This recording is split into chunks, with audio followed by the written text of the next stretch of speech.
Anna university news, diploma news and engineering graphics வீடியோஸ்லாம் கரெக்டாக உங்களுக்கு ரீச் ஆகணும்னா எங்கள் சேனலை சப்ஸ்கிரைப் பண்ணுங்கள்.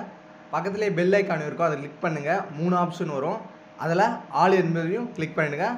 அப்போ தான் எல்லா நோட்டிஃபிகேஷனும் உங்களுக்கு கரெக்டாக வரும், இல்லைனா வராது. ஹலோ ஃப்ரெண்ட்ஸ், இந்த வீடியோவில் நம்ம என்ன பார்க்க போகிறோம்னா, இப்போ இன்ஜினியரிங் ஸ்டூடெண்ட்ஸ்லாம் வந்து எக்ஸ்டர்னல் மார்க் எவ்வளோ எடுத்தால் பாஸ், இன்டர்னல் மார்க் எவ்வளோ எடுக்கணும்னு சொல்லிட்டு நிறைய டவுட் இருக்குது. அதுக்குண்டான ஆன்சரை தான் இந்த வீடியோவில் வந்து பார்க்க போகிறோம். மெயினாக வந்து பார்த்தீங்கன்னா எக்ஸ்டர்னல் மார்க் வந்து எவ்வளோ எடுக்கணும், இன்டர்னல் மார்க் வந்து 0 எடுத்தாலும் நம்மளால் பாஸ் பண்ண முடியுமா, இந்த மாதிரி ஒரு சில டவுட்ஸ் வந்து நிறைய ஸ்டூடெண்ட்ஸ் வந்து இருக்குது. அதை தான் இந்த வீடியோவில் வந்து பார்க்க போகிறோம். இந்த வீடியோ உங்களுக்கு யூஸ்ஃபுல்லாக இருக்கும், அதனால் வந்து ஸ்கிப் பண்ணாமல் பாருங்கள். ஃபஸ்ட்டு வந்து எக்ஸ்டர்னல் மார்க் வந்து எவ்வளோ எடுக்கணும் அதை பற்றி பார்த்துடலாம்.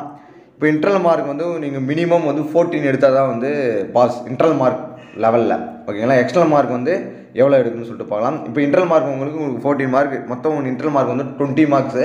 அதுக்கு நீங்கள் 14 மார்க் வந்து உங்களுக்கு வந்து கொடுத்துட்டாங்க அப்படின்னு இருக்கும் பட்சத்தில் நீங்கள் எக்ஸ்டர்னல் மார்க் வந்து எவ்வளோ எடுக்கணும். External மார்க்னா 100 mark. 100 மார்க் தான் நீங்கள் வந்து கொஷின் பேப்பர் வந்து எழுத போகிறீங்க, ஓகேங்களா. அப்போ 100 மார்க் வந்து பார்த்தா 45 மார்க் எடுக்கணும். அந்த 45 வந்து பார்த்தீங்கன்னா அது 100க்கு நீங்கள் எடுக்கிறீங்க, அது 80 வந்து கன்வெர்ட் பண்ணணும். அப்போ 80 கன்வெர்ட் பண்ணும்போது வந்து தான் உங்களுக்கு வந்து 36 வரும். அது எப்படின்னு வந்து பார்க்கும்போது 100 × 80 கன்வர்ஷன் எப்படி வந்து பார்த்தீங்கன்னா 45. அது வந்து எடுத்த மார்க் வந்து பார்த்தீங்கன்னா 100க்கு நீங்கள் எடுத்த மார்க் வந்து 45. அது 80 கன்வெர்ட் பண்ணும்போது 0.8 அப்படின்னு போகும்போது 36 மார்க் வரும். அப்போ இன்டர்னல் மார்க் உங்களுக்கு வந்து 14, எக்ஸ்டர்னல் மார்க் வந்து 80க்கு வந்து பார்த்தா 36, மொத்தம் கூட்டணும் வந்து 50 மார்க்கு. அப்போ நீங்கள் பாஸ். அப்போ இன்டர்னல் மார்க் மினிமம் நீங்கள் 14 எடுத்திருந்தால், எக்ஸ்டர்னல் மார்க் வந்து 100க்கு 45 எடுத்திருந்தால் நீங்கள் வந்து பாஸ். இது எக்ஸ்டர்னல் மார்க் வந்து கம்பல்சரி. அப்போ நீங்கள் 100க்கு 45 எடுத்தாகணும். ஓகே சார், இப்போ வந்து இன்டர்னல் மார்க் வந்து 0 எடுத்தால் பாஸ் பண்ண முடியுமா அப்படின்னு நீங்கள் கேட்டிங்கன்னா வந்து தாராளமாக வந்து பாஸ் பண்ணலாம். அது எப்படின்னு சொல்லிட்டு பார்க்கலாம். இப்போ இன்டர்னல் மார்க் வந்து 0 நீங்கள் வந்து எடுத்துட்டீங்க, உங்களுக்கு 20 மார்க் இன்டர்னல் மார்க்கு, அதில் நீங்கள் ஃபுல்லாக வந்து எதுவுமே இன்டர்னல் மார்க் உங்களுக்கு கொடுக்கல, 0 இருக்குது அப்படின்னு இருக்கும் பட்சத்தில் நீங்கள் எக்ஸ்டர்னல் மார்க் வந்து 100க்கு வந்து பார்த்தீங்கன்னா 63 எடுத்தே ஆகணும். 63 எடுத்தால் எக்ஸ்டர்னல் மார்க் ஃபுல்லாக, இன்டர்னல் மார்க் 0 கொடுத்துட்டாங்க, எக்ஸ்டர்னல் மார்க் ஃபுல்லாக நீங்கள் 63 மார்க் எடுத்துட்டீங்கன்னா 100க்கு நீங்கள் வந்து தாராளமாக பாஸ் பண்ண முடியும்.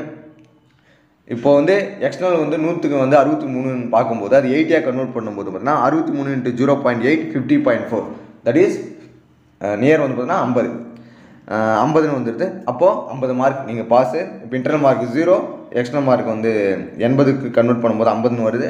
அப்போ டோட்டல் வந்து பார்த்தீங்கன்னா 50, நீங்கள் வந்து பாஸ் பண்ணிடலாம். இப்போ இருக்கிற ரிலேஷனில் வந்து பார்த்தீங்கன்னா நீங்கள் வந்து 13 மார்க் தான் வந்து பிக் கொஷின் வந்து கேட்குறாங்க. அதனால் வந்து மினிமம் 4 யூனிட்டோ இல்லை 5 யூனிட்டோ வந்து நீங்கள் கவர் பண்ணால் தான் வந்து உங்களால் வந்து பாஸ் பண்ணுங்க. ஓகே ஃப்ரெண்ட்ஸ், இந்த வீடியோ உங்களுக்கு யூஸ்ஃபுல்லாக நினைக்கிறேன். இந்த வீடியோ பிடிச்சதா லைக் பண்ணுங்கள், உங்களுக்கு தெரிஞ்ச இன்ஜினியரிங் ஃப்ரெண்ட்ஸ் ஷேர் பண்ணுங்கள், அப்படியே நம்ம சேனலை வந்து சப்ஸ்கிரைப் பண்ணுங்கள். தேங்க்ஸ் ஃபார் வாட்சிங்.